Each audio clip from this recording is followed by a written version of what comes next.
بسم اللہ الرحمن الرحیم صلی اللہ علی حبیبہ محمد وآلہ وسلم۔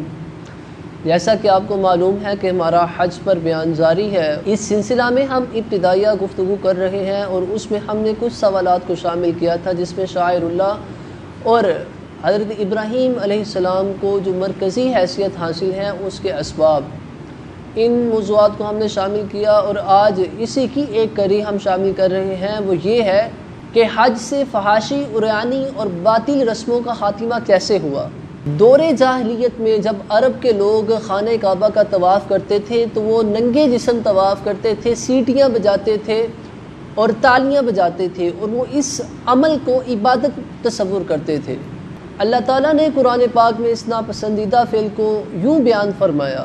وَمَا كَانَ صَلَاتُهُمْ عِنْدَ الْبَيْتِ إِلَّا مُكَاءً وَتَصْدِيَةً،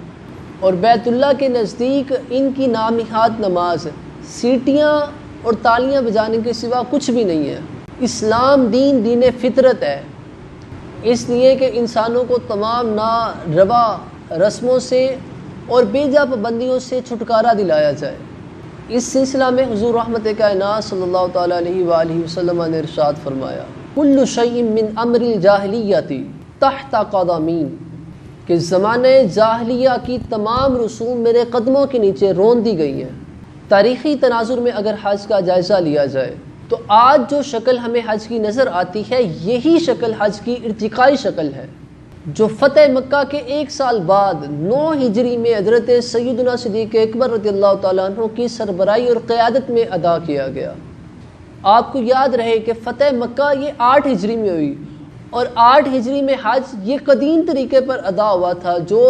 دور جاہلیت میں طریقہ رائج تھا حج کا، 8 ہجری کا جو حج تھا اسی طریقے پر ہوا تھا۔ اس سے جب اگلا سال آیا 9 ہجری، تو 9 ہجری میں حضور رحمت کائنات صلی اللہ تعالیٰ علیہ وسلم نے حضرت سیدنا صدیق اکبر رضی اللہ تعالیٰ عنہ کو اور ساتھ کچھ صحابہ کرام کو خانہ کعبہ بھیجا، اور سورہ توبہ کی وہ آیات نازل ہوئی کہ جن میں حج کی تفصیل بیان کی گئی ہے، اور پھر دور جاہلیت کی تمام رسموں کو ختم کر دیا گیا۔ حضور رحمت کائنات صلی اللہ تعالیٰ علیہ وآلہ وسلم نے حضرت علی رضی اللہ تعالیٰ عنہ کو اپنا خاص نمائندہ بنا کر حج کی جتنی بھی آیات تھیں ان آیات کو آپ نے حضرت علی کو دیا، اور فرمایا کہ یہ مجمع عام میں پڑھنی ہے، اور حضرت علی رضی اللہ تعالیٰ عنہ کو مدینہ منورہ سے آپ نے روانہ فرما دیا، اور حضرت علی رضی اللہ تعالیٰ عنہ آپ یہ آیات لے کر حضرت صدیق اکبر رضی اللہ تعالیٰ عنہ کی قیادت اور سربراہی میں آپ بھی اس وفد کا حصہ بن گئے اور اس وفد میں شامل ہو گئے، اور حضرت علی رضی اللہ تعالیٰ عنہ نے مجمع عام میں ان کی تلاوت فرمائی۔ اور یہ بات تاریخ کے اوراق میں محفوظ ہے کہ جو 9 ہجری کا حج تھا یہ 2 طریقوں پہ کیا گیا۔ پہلے کفار نے اپنے طریقے سے کیا، اور بعد میں مسلمانوں نے اپنے طریقے سے کیا، اور جس طریقے سے مسلمانوں نے کیا آج تک وہی طریقہ رائج ہے، اور قیامت تک انشاءاللہ وہی طریقہ رہے گا۔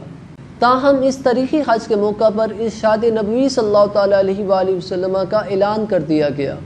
کہ آئندہ کسی کافر اور مشرک کو